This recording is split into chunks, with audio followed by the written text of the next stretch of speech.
Hello दोस्तों, स्वागत है आपका हमारे YouTube channel learn maths trick में। और यहाँ आप सीख रहे हैं मैथ्स के प्रत्येक चैप्टर के प्रत्येक टॉपिक को डिटेल में। तो बने रहिए हमारे साथ। दोस्तों, आज हम सीखेंगे नंबर सिस्टम यानी संख्या पद्धति का 10वां टॉपिक, जो है गुणा पर आधारित प्रश्न या संख्याओं के पारस्परिक संबंधों पर आधारित प्रश्न। तो दो संख्याओं के बीच में किस किस प्रकार के संबंध हो सकते हैं। जैसे दो संख्याओं के बीच में या तो प्लस होगा, या माइनस, या गुणा, या भाग करने को कहेगा, है ना। यही तो संबंध होते हैं। तो चलिए इनको प्रश्नों की मदद से सीखते हैं कि किस किस प्रकार से प्रश्न पूछे जाते हैं हमारी परीक्षाओं में, है ना, और कितने आसान तरीके से हम इनको हल कर सकते हैं। तो चलिए पहला प्रश्न शुरू करते हैं। कह रहा है दो संख्याओं में 3:7 का अनुपात है। प्रत्येक में 5 जोड़ देने पर अनुपात 1:2 हो जाता है। प्रत्येक संख्या ज्ञात कीजिए। तो हमने संख्या मान लीजिए, एक ए है और एक बी है ना। कितना अनुपात है? 3:7 का। तो इसको 3x ले लिया और इसको 7x। तो अनुपात को हम बटे में लिखते हैं ना। दो संख्याओं का अनुपात कह रहा है, इसको हम बटे में लिखते हैं डिवाइड करके। अब कह रहा है प्रत्येक में 5 जोड़ देने पर। अब प्रत्येक में 5 जोड़ दिया, ए में भी 5 जोड़ दिया और बी में भी 5 जोड़ दिया, है ना। प्रत्येक संख्या में 5 जोड़ देने पर अनुपात 1:2 हो जाता है। तो ये 1/2 हो गया। अब इसको सॉल्व कर लेंगे। जब सॉल्व करेंगे तो इसमें 2 का गुणा होगा, है ना, पूरे में, और इसमें 1 का गुणा होगा। तो कर दीजिए, 2 3 6x प्लस 2 5 10 बराबर 7x प्लस 5, है ना। 7x प्लस 5 में 1 का गुणा करेंगे तो यही आएगा। अब इसको देखिए, ये 6x प्लस में है ना, इसको इधर लेके आएंगे तो ये माइनस में हो जाएगा, है ना। ये +6 है ना, जब साइन नहीं लगा होता तो हम प्लस का मानते हैं। तो 6x को इधर लाएंगे तो क्या हो जाएगा? 7x माइनस 6x, है ना। और ये 10 है, 10 को इधर लिखा दीजिए। ये +5 है ना, ये +5 इधर आएगा तो माइनस में हो जाएगा। तो 7x माइनस 6x x हो गया, और 10 में से 5 गया 5। तो x की वैल्यू कितनी आई? x की वैल्यू आई 5। ये समझ में आ रहा बच्चों? तो x की वैल्यू हमें 5 प्राप्त हुई, है ना। तो इसी x की वैल्यू को हम यहाँ रख देंगे। तो हमारी संख्या क्या थी? a की हमने 3x मानी थी और b की 7x। तो इसमें x का मान रख दीजिए। तो a की वैल्यू आ गई 3 5 15, और b की वैल्यू आ गई 5 7 35, है ना। तो ये हमारे मान हो जाएंगे, बी ऑप्शन 15 और 35, है ना बच्चों। और इसको हम ऑप्शन की मदद से भी हल कर सकते हैं। देखिए कैसे। कह रहा दो संख्या में 3:7 का अनुपात है। तो देखिए किसमें 3:7 का अनुपात है। ये 10 से कट रहा ना, 10 3 30 और 10 7 70। यहाँ भी 3:7 का अनुपात है, यहाँ काट दीजिए। 5 3 15, 5 7 35, ये 5 से कट रहा है। यहाँ भी 3:7 का अनुपात है। इसको काट के देखेंगे, ये भी 3 से कट रहा है, यहाँ भी 3:7 का अनुपात है। और यहाँ भी 3:7 का अनुपात है।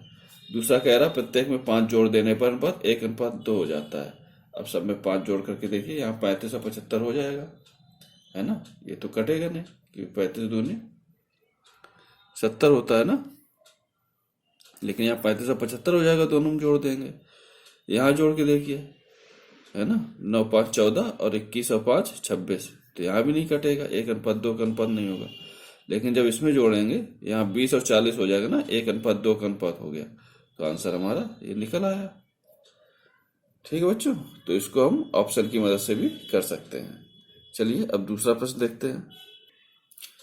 दोस्तों देखिए दूसरा प्रश्न क्या कह रहा है। कह रहा 3 संख्याओं का योग 75 है। प्रथम और द्वितीय संख्याओं में 3:5 तथा द्वितीय एवं तृतीय संख्याओं में 5:7 का अनुपात है। सबसे बड़ी संख्या ज्ञात करनी है। तो प्रथम और द्वितीय संख्याओं में 3:5 का अनुपात है, इसको ऐसे लिख लीजिए।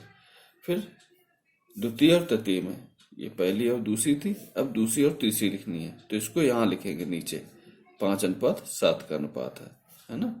तो अगर हमें तीनों का रेशियो निकालना हो 1:2:3, तो कैसे निकालेंगे? इसका गुणा इसमें करते हैं, है ना।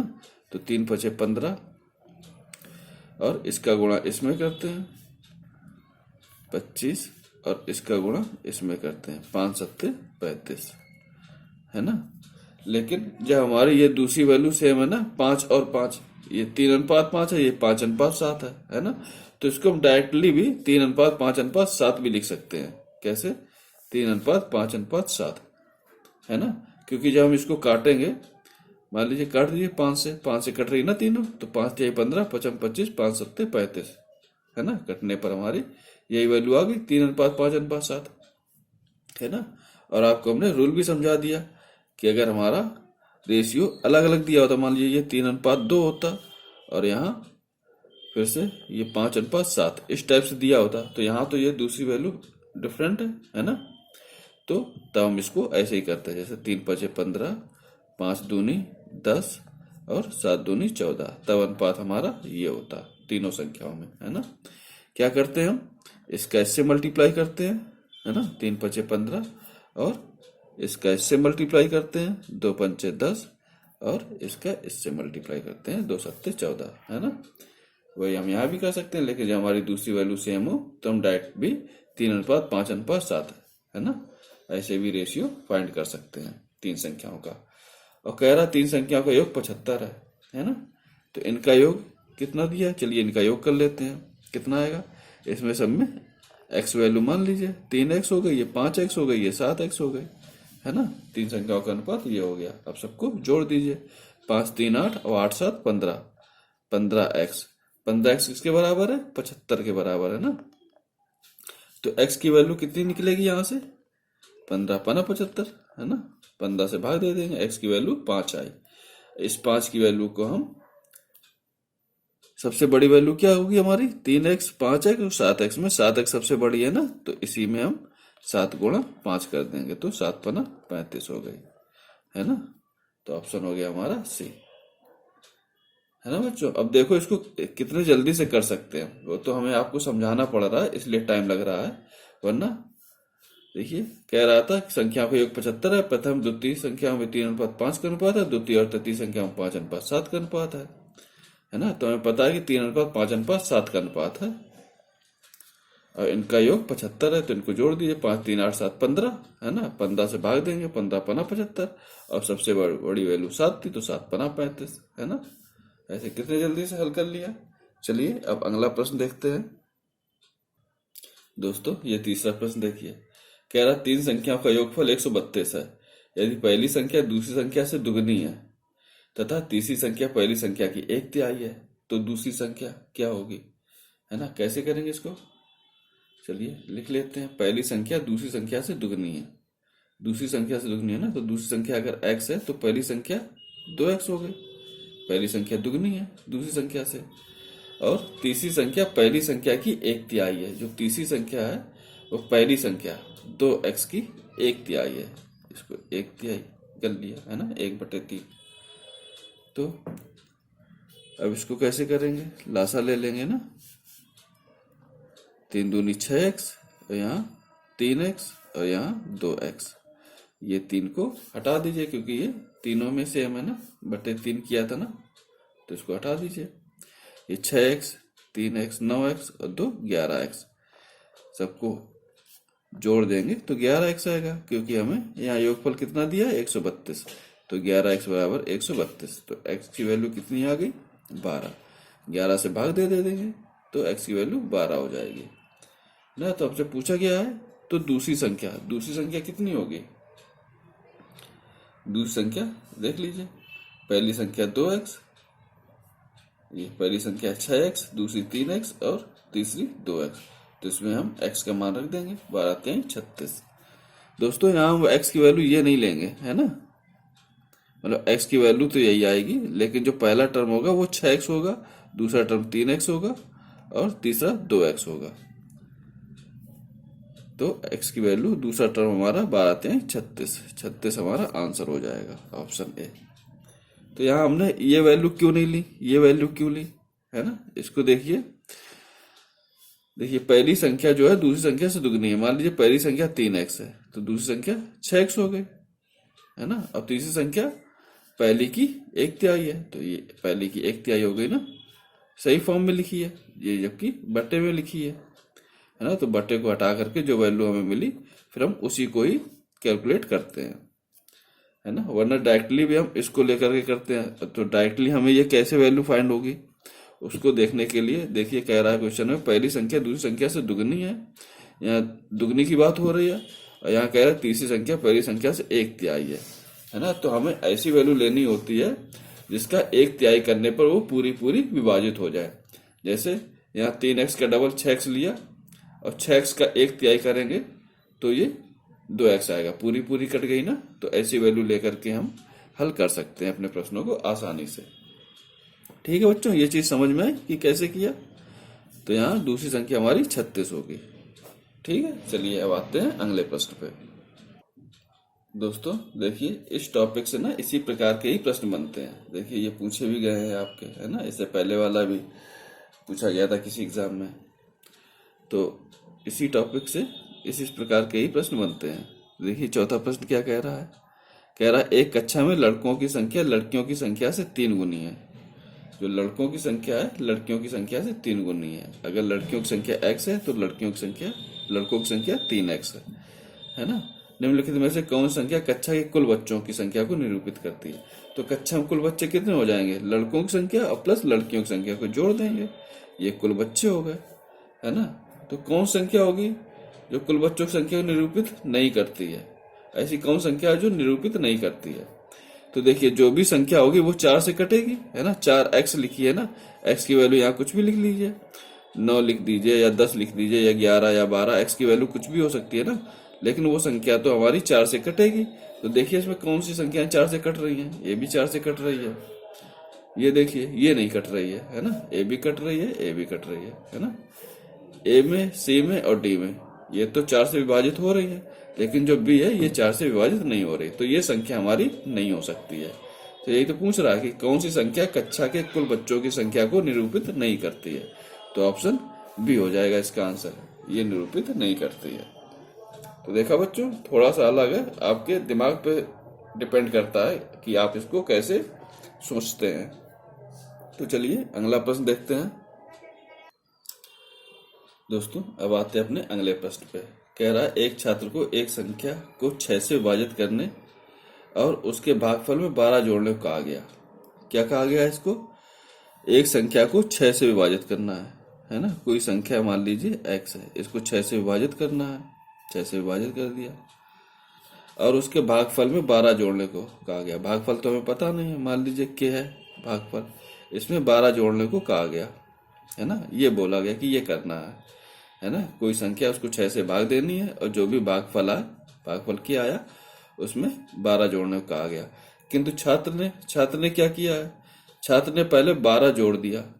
संख्या x थी, इस x में उसने पहले 12 जोड़ दिया और उसके बाद प्राप्त संख्या को 6 से विभाजित किया। अब ये जो संख्या आई है इसको 6 से विभाजित किया उसने, है ना। तदनुसार उत्तर 112 प्राप्त हुआ। अब जो उत्तर आया इसका भाग देने पर वो 112 प्राप्त हुआ। तो सही उत्तर कितना होगा, सही उत्तर मतलब जो x को भाग देने पर आता है ना, वो पूछ रहा है कि तब सही उत्तर क्या होता।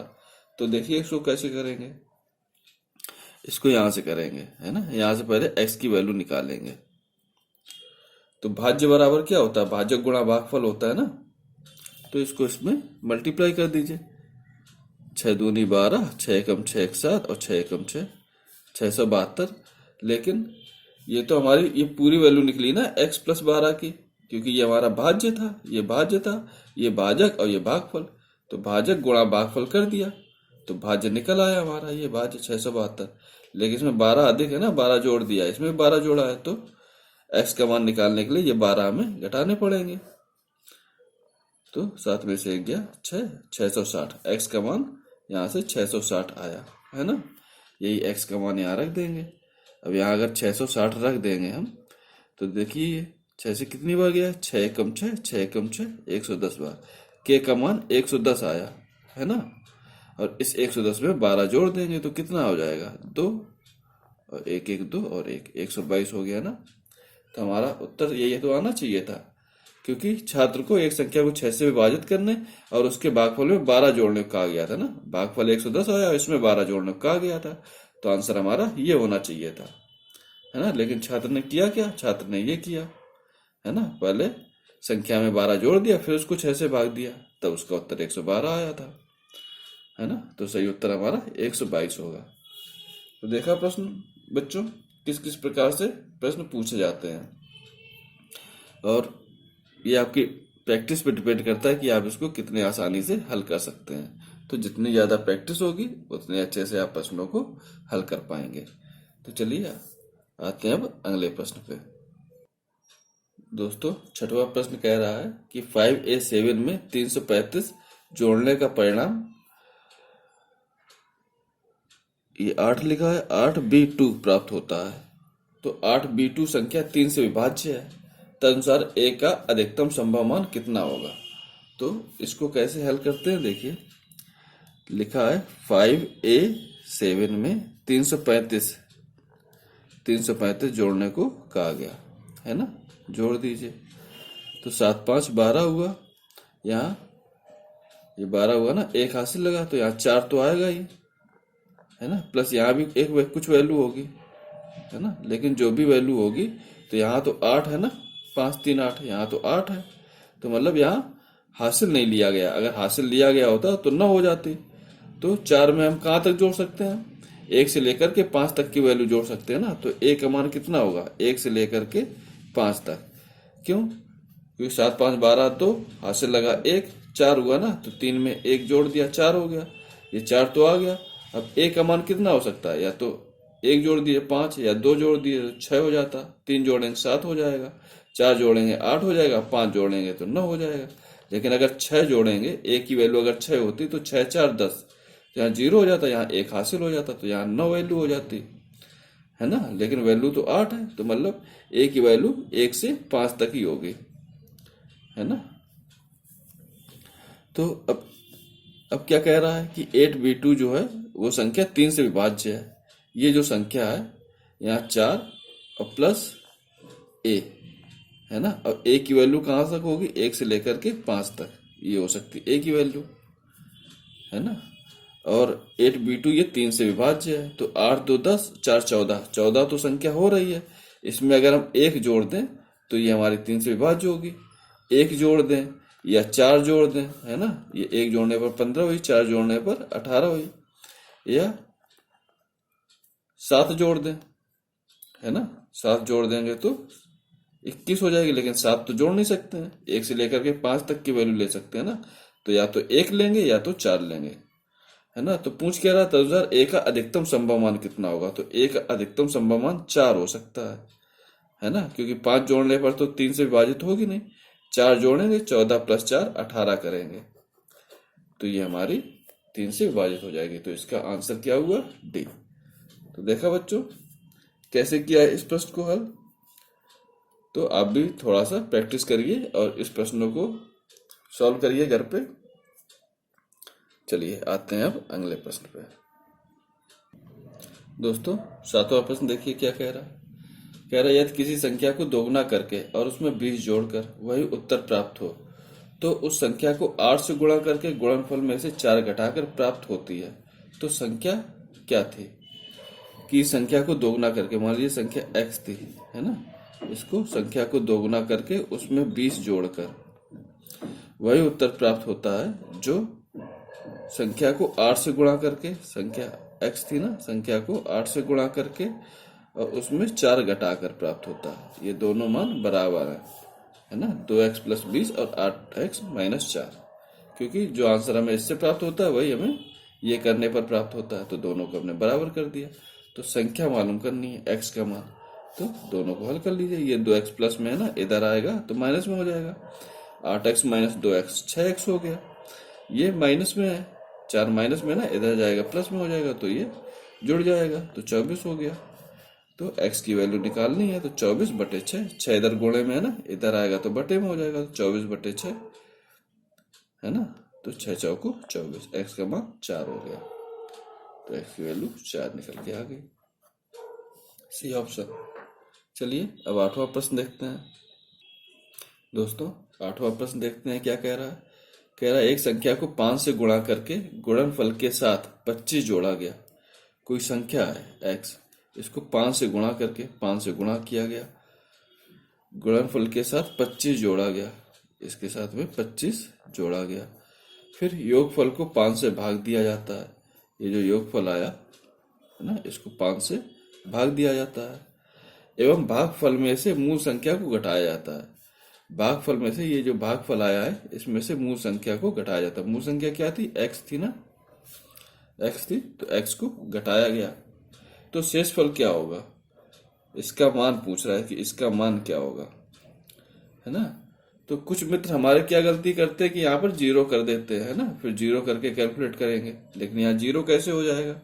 यहाँ का तो मान हमें निकालना है, तो हम इसी को ही फाइंड करेंगे। देखिए कैसे, इसका लासा लेंगे तो 5x + 25, और जब इसका लासा लेंगे तो यहाँ 5 का मल्टीप्लाई हो जाएगा, -5x, है ना, बटे में 5। ऐसे ही तो लासा लेते हैं।